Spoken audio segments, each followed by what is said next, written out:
Hi everyone, welcome to my channel. Today our topic is conservation of soil. In this video we will study soil composition, importance of soil, soil erosion and conservation of soil. First of all, what is soil? Soil क्या है? Soil surface layer है अर्थ की जिसमें plants और animal grow करते हैं। ये natural resource है क्योंकि नेचुरली एग्जिस्ट करता है एनवायरनमेंट में। प्लांट्स की ग्रोथ के लिए सपोर्ट करता है क्योंकि ये होल्ड करके रखता है रूट्स को और सप्लाई करता है वाटर और nutrients. Now we will study composition of soil. Soil में कौन कौन से न्यूट्रिएंट्स सब्सटेंसेस प्रेजेंट होते हैं।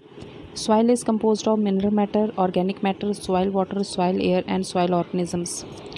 सो first is mineral matter. Mineral matter खनिज पदार्थ होते हैं जो सॉइल में प्रेजेंट होते हैं। ये 45% प्रेजेंट होते हैं सॉइल में। डिफरेंट टाइप्स के मिनरल मैटर प्रेजेंट होते हैं सॉइल में, जैसे clay, sand and silt. Clay मिट्टी होती है जिसमें वाटर होल्डिंग कैपेसिटी ज़्यादा होती है और ये वाटर को रिटेन करके रखती है। सैंड रेत होती है जिसमें वाटर होल्डिंग कैपेसिटी कम होती है। एंड सिल्ट वो मिट्टी, कीचड़ और सॉइल जो मड वगैरह कलेक्ट होता है रिवर्स के साइड पे या बॉटम में, उसे हम सिल्ट बोलते हैं। Next is organic matter. It form 5% of soil. Organic matter क्या है? लिविंग और dead plants and animal material को हम ऑर्गेनिक मैटर कहते हैं। ये डिराइव्स होता है लीव से, रूट से और डेड ऑर्गेनिजम्स होते हैं, तो वो सब ऑर्गेनिक मैटर की कैटेगरी में आते हैं। And it improve soil capacity to store and supply nutrients. Next is soil water. सॉइल में 25% वाटर प्रेजेंट होता है और इसमें बहुत सारे इंपॉर्टेंट न्यूट्रिएंट्स होते हैं जो प्लांट्स की ग्रोथ के लिए इंपॉर्टेंट है। थ्रू रूट्स इनकी प्लांट्स में ट्रांसपोर्टेशन होती है वाटर की। Next is soil air. It forms 25% of soil और ये नेसेसरी है ह्यूमस फॉर्मेशन के लिए एंड न्यूट्रिएंट्स के लिए। अब ह्यूमस फॉर्मेशन, ह्यूमस क्या होते हैं? ह्यूमस होती है जो खाद, जो डेड लीव्स जो प्लांट्स के होते हैं, जब वो सॉइल पे गिरते हैं और वो ब्रेक डाउन होकर ह्यूमस फॉर्मेशन करते हैं, जो प्लांट्स की ग्रोथ के लिए बहुत इंपॉर्टेंट है। Next is soil organism. So soil में बहुत सारे ऑर्गेनिजम्स प्रेजेंट होते हैं। It is home for many organisms also like bacteria, fungi, earthworm, burrowing animals, etc. Now soil erosion. What is soil erosion? When soil particles are washed away by ocean, flood, river or human activity. जब human activity या flood से या फिर river से या wind से जो soil जो होती है फर्टाइल सॉइल, जब उसको लॉस होता है तो उसको सॉइल इरोजन कहते हैं। अब सॉइल इरोजन के क्या क्या कॉजेज़ हैं? फ्लडिंग, रेनफॉल, रिवर, स्ट्रीम्स, ये पहले बता चुकी हूँ कि किस तरह से वाटर अपने साथ जो उपजाऊ मिट्टी है, जो फर्टाइल सॉइल है, उसको अपने साथ बहा के ले जाता है, तो उससे सॉइल इरोजन होती है। Next is grazing. Grazing animals जो होते हैं वो फीड करते हैं ग्रास को, तो जब वो ग्रास को फीड करते हैं तो वो रूट्स के साथ ही उनको पुल्ड आउट करते हैं, जिससे जो सॉइल होती है वो सॉइल इरोजन का कारण बनती है, वो लूज़ हो जाती है और जिससे सॉइल इरोजन की प्रॉब्लम आती है।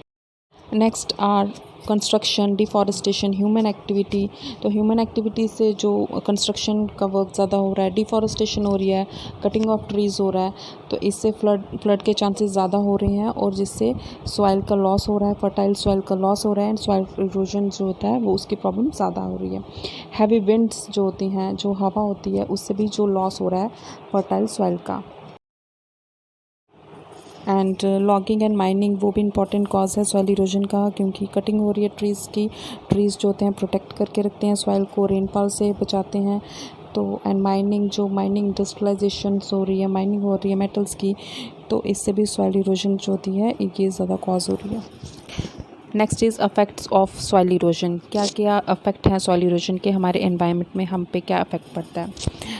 तो ये अफेक्ट करता है वाटर पे। वाटर को पोल्यूट करता है क्योंकि जो प्लांट्स पे हम insecticide, pesticides, chemical fertilisers use करते हैं हम प्लांट्स पे, तो वो रेनफॉल से और फ्लड से जो उसके चांसेस होते हैं वो अपने साथ बहा के लेके जाते हैं और वो रिवर्स में, ओशंस में और स्ट्रीम्स में जाके वाटर को पोल्यूट करते हैं। Next is air pollution. Air को पोल्यूट करता है, जो डस्ट पार्टिकल्स है जो मर्ज हो जाते हैं एयर में, तो एयर को पोल्यूट करते हैं, एयर पोल्यूशन कॉज करते हैं। Next is decrease water holding capacity. Water holding capacity जो होती है, फर्टाइल सॉइल जो होती है उसमें वाटर होल्डिंग कैपेसिटी होती है, उसको डिक्रीज़ करते हैं। फ्लड के चांसेस इंक्रीज़ हो जाते हैं। वाटर को पोल्यूट करते हैं तो हार्मफुल इफेक्ट होता है एक्वेटिक ऑर्गेनिज्म पे भी। सॉइल फर्टिलिटी डिक्रीज़ होती है। सॉइल का कंटेमिनेशन वाटर में ज़्यादा हो रहा है। सो ये इफ़ेक्ट है सॉइल इरोजन का हमारे एनवायरनमेंट में जो पड़ रहा है। Now soil conservation. Conservation of soil is the prevention of loss of soil from soil erosion. Soil को लॉस होने से बचाना, प्रिवेंट करके रखना सॉइल को from soil erosion, that is soil conservation. Now soil की कैसे प्रिवेंशन कर सकते हैं, कैसे उसको कंजर्वेशन कर सकते हैं हम। First is deforestation. प्लांटेशन से जो फ्लड के चांसेस कम होंगे और सॉइल को प्रोटेक्ट करते हैं ये। एंड क्रॉप रोटेशन क्या है, जब ग्रोथ करते हैं हम डिफरेंट टाइप्स की crops in the same area across the growing season. इससे क्या होता है, जो सॉइल होती है वो फर्टिलिटी उसकी सॉइल की वो इंक्रीज़ होती है, सॉइल फर्टाइल बनती है। Next is control grazing.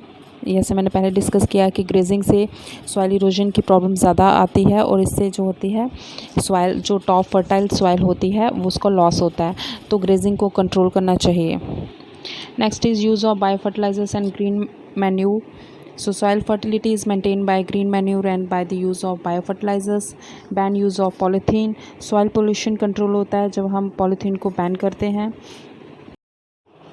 Next is terracing. Terracing होता है जिससे सीढ़ीदार खेती होती है, इससे फ्लड के चांसेस कम होते हैं, वाटर का फ्लो जो होता है वो स्लो होता है, वाटर रिटेन होता है, जिससे जो न्यूट्रिएंट्स होते हैं वो लॉस नहीं होते। Next is proper drainage water system, so that water flows down into proper collecting water system. So इस तरह से हम सॉइल कंजर्वेशन कर सकते हैं, इससे हम सॉइल को प्रिवेंट कर सकते हैं। So this is all for today. If you like my video, please subscribe my channel. Thank you.